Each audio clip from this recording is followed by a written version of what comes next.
Mesdames, Messieurs, bonsoir. Merci de nous recevoir chez vous. Je suis ravi de vous retrouver pour cette édition de 19h du journal d'Alizé Télévision ce jeudi 10 novembre. Voici tout de suite quelques-uns des titres qui seront développés dans cette édition. Ce n'est plus la grosse invasion, mais les sargasses continuent d'échouer sur les plages de l'archipel. Une machine de plus est à l'essai. Les opérations commerciales pour le ramassage des algues brunes se poursuivent. Après une longue interruption, les brocantes mensuelles de Casabroc reprennent, une activité importante pour le fonctionnement du chantier d'insertion qui emploie une dizaine de personnes. Pendant un bon mois, Samuel s'expose à l'auberge de la Vieille Tour. Le plasticien pose un regard spirituel sur le monde dans ses trois dimensions, le ciel, la terre et l'enfer. Le journal Rony Nabal. Le syndicat intercommunal pour la mise en valeur des plages et sites touristiques de Guadeloupe présentait ce matin sa solution pour le nettoyage des plages de l'archipel. Une machine multi-usage qui pourrait être utilisée dans le cas d'invasion d'algues sargasses. C'est sur la plage de Viard à Petit-Bourg que le président du CIPS avait donné rendez-vous pour une démonstration. Reportage, Joël Saint-Silly. Tester in situ une cribleuse qui pourrait renforcer la lutte contre les sargasses et contribuer au nettoyage des plages d'une façon générale, c'est l'objectif du syndicat intercommunal pour la mise en valeur des plages et des sites touristiques. Est-ce que cette machine peut répondre ou pas à nos aspirations en termes et nos objectifs aujourd'hui en termes de qualité de nos plages, de nettoyage de nos plages? Une question à laquelle personne n'a pu vraiment répondre car en l'absence de sargasses au moment du test, difficile de mesurer l'efficacité de cette machine qui n'est autre qu'une nettoyeuse de plage. Rien de vraiment nouveau, mais l'important selon les initiateurs de cette manœuvre était de faire une sorte d'état des lieux de ce qui est possible en matière d'entretien des sites touristiques et des plages en particulier. Nous avons vu faire des choses dans la précipitation quand les sargasses sont arrivées.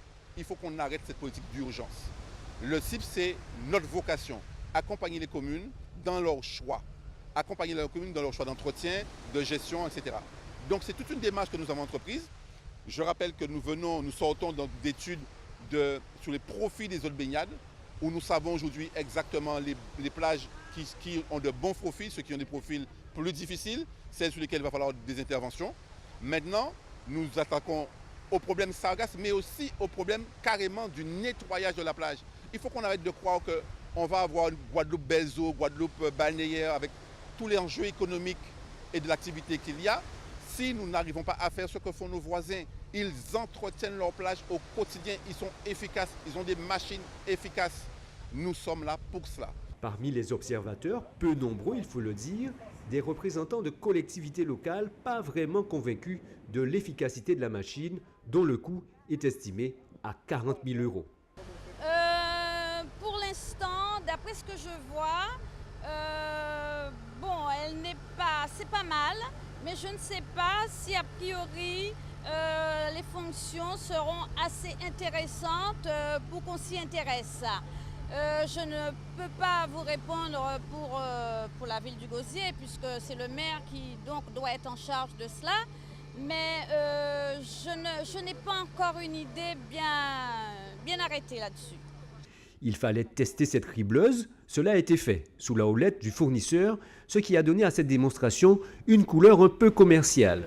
Dérive ou maladresse, peu importe. L'essentiel sera de choisir à terme une technique efficace et respectueuse de la biodiversité, d'écosystèmes fragiles et parfois très complexes. Depuis bientôt une vingtaine d'années, Casabroc, la brocante sociale et solidaire installée au Rézé aux Abîmes, fait de la sensibilisation à la lutte contre le gaspillage. L'association récupère des objets ainsi que des vêtements pour les mettre à la disposition des plus démunis à des prix très bas. À la brocante s'est adossée une ressourcerie, la première mise en place en Guadeloupe, où les équipes de l'association transforment les objets collectés pour leur donner une seconde vie. Ils remettent en état des appareils électriques et électroménagers pour les remettre sur le marché. Après plusieurs mois d'arrêt de fonctionnement en raison des travaux de la rénovation urbaine, Casabroc a repris du service et une brocante y était organisée aujourd'hui et une autre est programmée pour samedi. Voyez ce reportage signé Muriel Barley. Casabroc, c'est reparti. Depuis 2007, l'association organise des brocantes sociales et solidaires une fois par mois.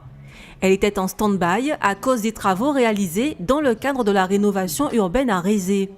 L'accès en avait été empêché. Il a fallu attendre quelques mois pour que l'activité puisse reprendre. Il s'agit de revendre des articles fournis par des généreux donateurs à des tarifs abordables. Donc, tout est ramené en gros à Casabroc, donc des vêtements à l'électroménager, de l'électroménager à qu'est-ce qu'on pourrait dire, à la vaisselle, donc en fait de tout, on ne refuse rien. Et même aussi au niveau des meubles, et les meubles aussi, même s'ils ont, surtout les meubles en bois, ils ont été endommagés, ils ont un petit problème, on a aussi l'atelier menuiserie qui nous permet de rénover, de donner une nouvelle vie à ces meubles-là. Et c'est pareil aussi pour l'électroménager. Donc là, on a aussi 2 techniciens qui peuvent aussi réparer tout en électroménager. Il y a donc Casa Recycle, où les produits sont remis en état, et Casabroc, la vitrine de l'association. Une structure qui fait de l'insertion par l'économique. Elle emploie une dizaine de personnes issues de la mission locale, de Pôle emploi ou du ministère de la Justice, d'où l'importance de générer des revenus. Souvent les gens nous disent « mais c'est un don, pourquoi vous n'en faites pas de don ?» Le système Coco Pousse Savon, la problématique c'est que nous, ce sont des personnes qui sont sous contrat d'insertion. Nous sommes plutôt dans une dynamique économique, l'économie sociale et solidaire et aussi l'économie circulaire. Forcément, il faut un chiffre d'affaires pour combler les charges sociales, puisque les charges sociales ne sont pas payées, couvertes par les subventions de fonctionnement, que ce soit l'État ou les collectivités. Donc il faut forcément rentrer un chiffre d'affaires qui permet à l'association non pas de faire de bénéfices, puisque une association fait difficilement des bénéfices, vu les prix qu'on affiche. C'est juste un chiffre d'affaires d'équilibre pour permettre à la structure de ne pas être dans un système d'assistanat, mais d'aller petit à petit vers, je ne dirais pas l'entreprise, mais presque. Les brocantes sont ouvertes à tous. Elles attirent 50 à 60 personnes par jour. 60% d'entre elles sont en difficulté et sont attirées par les prix. Mais d'autres cherchent tout simplement à faire un achat raisonné.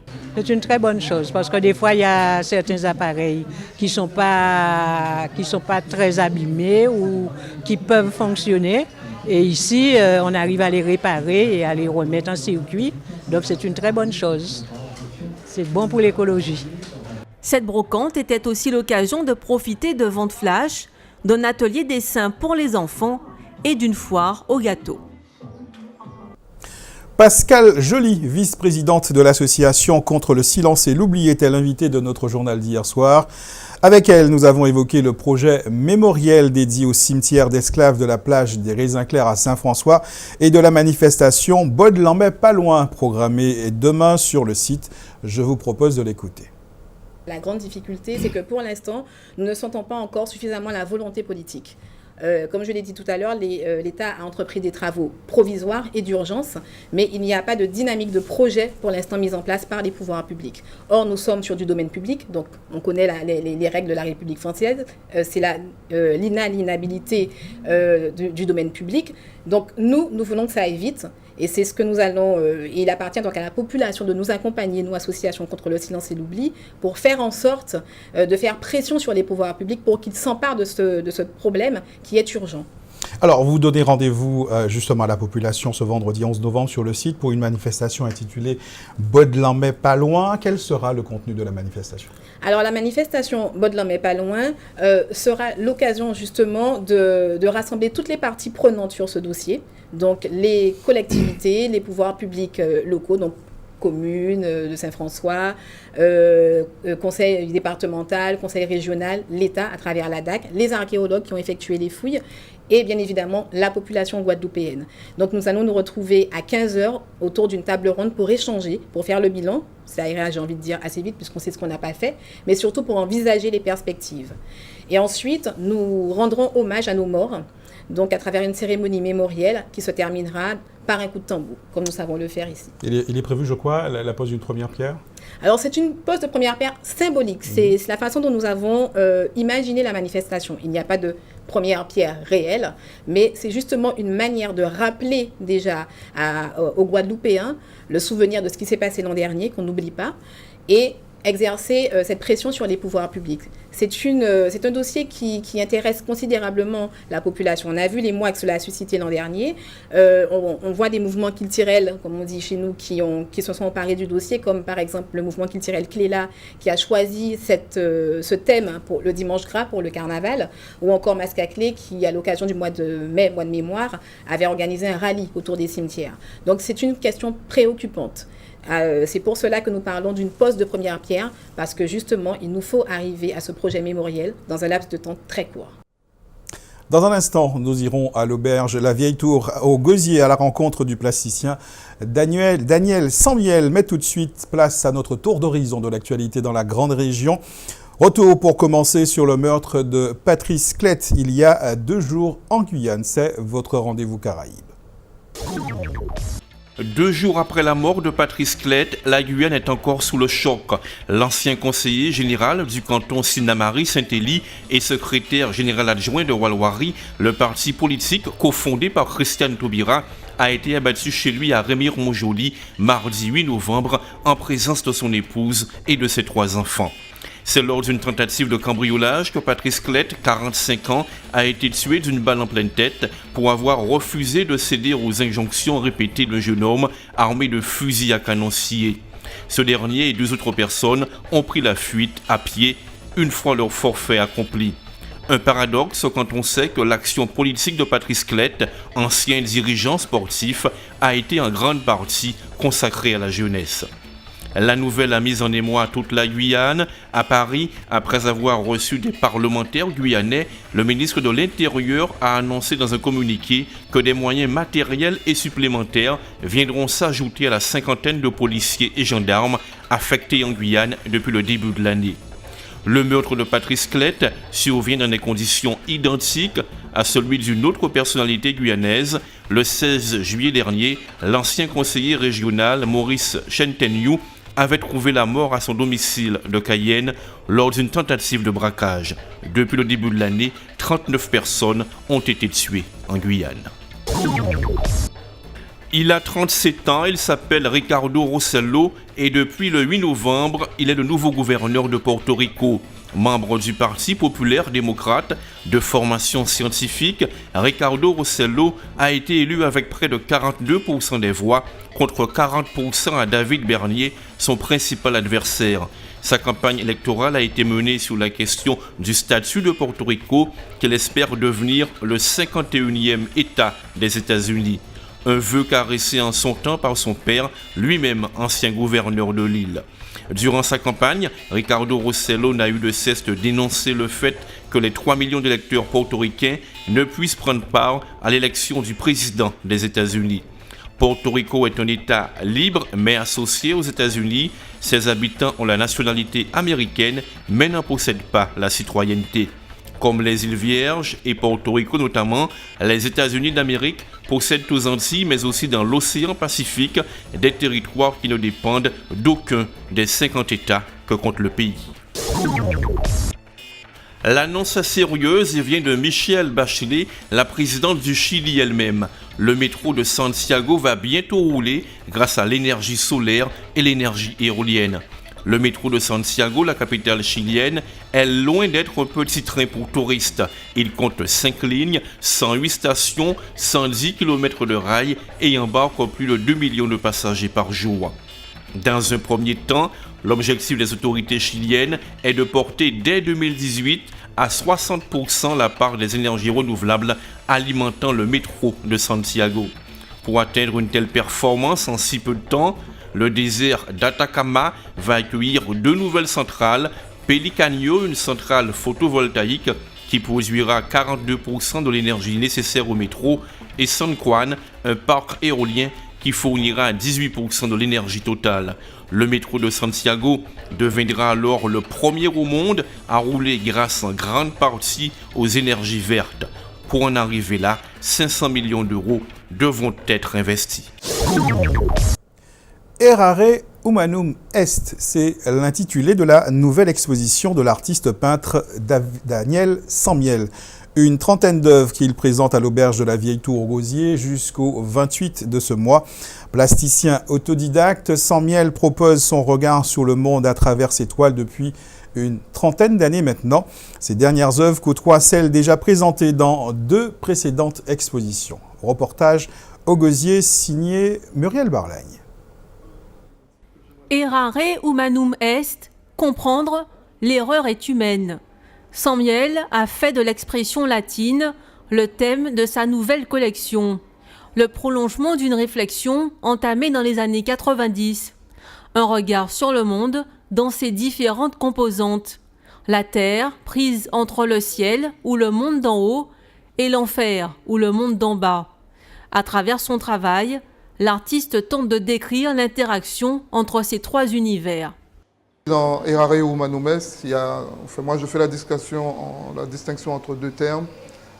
Errare, l'erreur, ce qui est erreur, parce qu'en fait j'observe le monde et je me pose souvent la question, mais est-ce que le monde tourne rond? Est-ce qu'on ne marche pas sur la tête? Il n'y a qu'à voir l'actualité qui fait plein feu ces jours-ci, enfin depuis hier soir. Donc ça se posait la question, mais qu'est-ce qu'on fait vraiment, quoi? Et Humanum Est, donc par rapport à tout ce désordre apparent, il y a aussi, alors Humanum Est qui veut dire être, pour moi, qu'est-ce que c'est qu'un être humain? Qu'est-ce que c'est qu'être un homme sur Terre? Quelle est la place, quelle est la mission, la force, ou comment l'homme peut aller chercher au-dedans de lui-même pour pouvoir justement transformer ce monde, quoi. Donc c'est cette double réflexion, ce double regard que je porte à travers cette série d'œuvres. Infographie, collage, peinture, métal, pigments. Sammiel fait feu de tout bois pour donner forme à ses visions. Le résultat est un mélange de styles artistiques où l'art abstrait et le figuratif se côtoient. Et parce que chacune de ses collections sont liées entre elles, il expose quelques œuvres de séries précédentes. Archange génétique et Sacrifice, un véritable travail de recherche. Là, je réfléchis en fait à travers mon œuvre, comment faire ce sacrifice pour que mon travail artistique puisse servir à quelque chose. Autrement dit, quand je crée une œuvre, j'y mets mon énergie, mon âme, ma vie, une partie de ma vie. Et je me pose la question actuellement, comment faire pour que cette énergie que je mets dans mon œuvre puisse être transférée dans la vie de son acquéreur pour pouvoir le changer, si possible l'améliorer. Les archanges, ce sont des entités qui sont au-dessus des gens et donc qui ont été mis en fait dans l'univers pour pouvoir gouverner, qui ont la charge en fait, si vous voulez, de bien faire fonctionner l'univers. Donc je reprends ce concept et je regarde ce qui se fait aujourd'hui et je constate que l'homme actuellement tend à vouloir prendre la place de ces archanges, pour ne pas dire prendre la place de Dieu lui-même. Et on commence, on va dire, à travailler dans le monde de manière scientifique, à modifier ou à maîtriser, on va dire, la nature. 3 collections, 3 interrogations autour d'une même quête. Sammiel invite ainsi le public à partager sa conception des mondes visibles et invisibles. C'est ce soir que la première partie de l'élection de Miss India Guadeloupe se déroulera au jardin d'Odile à Bémao. Les candidates inscrites à ce concours vont dévoiler leurs prestations artistiques devant le public avant les passages en tenue de soirée à la fin de ce mois à la salle Robert Loison à Moule. Ce soir donc, c'est le premier test après plusieurs semaines d'entraînement. Muriel Barlagne les avait rencontrés au cours d'une de ces séances de préparation. Reportage. Démarche, position des bras et de la tête, occupation de l'espace, rien ne sera laissé au hasard le jour J. L'élection de Miss India Guadeloupe se prépare activement depuis plusieurs semaines. Elle se tiendra à la salle Robert Loison au Moule où a lieu cette répétition. Les candidates sont invitées à y prendre leur repère. C'est l'un des nombreux volets de leur préparation. Durant le programme de répétition, les candidates passent par plusieurs ateliers, dont savoir draper un sari, qui est très important. Il y a aussi un atelier yoga, donc savoir avoir une certaine aisance, une certaine respiration pour avoir une confiance en soi. Nous avons également des cours d'anglais, des cours de hindi, qui est la langue parlée en Inde. Nous avons plein d'autres ateliers comme le henné aussi. Il faut savoir que les femmes en Inde, elles appliquent du henné sur leurs mains pour différentes occasions, comme les mariages, les baptêmes, dans les grandes occasions. Donc elles ont tout un programme bien défini avec différents ateliers qui leur permettent justement de connaître plus sur la culture indienne. Aux commandes, Raïssa et Jérôme Nagapin, tous deux membres de l'association Shakti qui défend la culture indienne dans le département.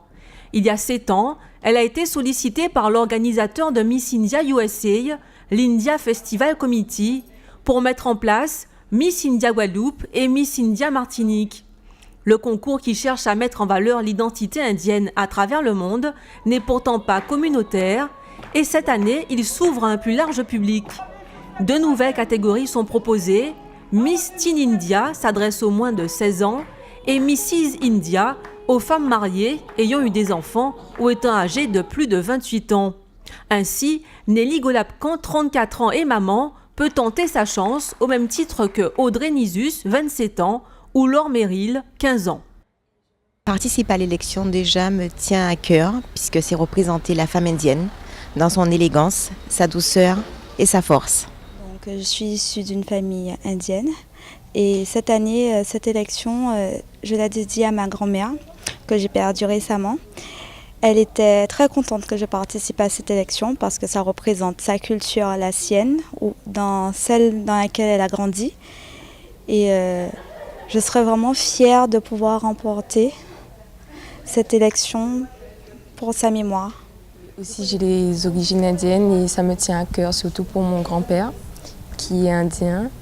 Et je souhaite aussi promouvoir la culture indienne qui me tient à cœur depuis très petite. Et d'ailleurs, c'est pourquoi je fais de la danse. Et depuis toute petite, j'ai une passion pour cela. Les candidates auront 4 passages pour faire la différence, tous aussi importants les uns que les autres. Prestations artistiques individuelles, tenues de soirée, tenues indiennes, mais aussi culture générale. D'où l'importance d'ateliers sur l'histoire et les langues indiennes, sans oublier de travailler l'élocution et la confiance en soi.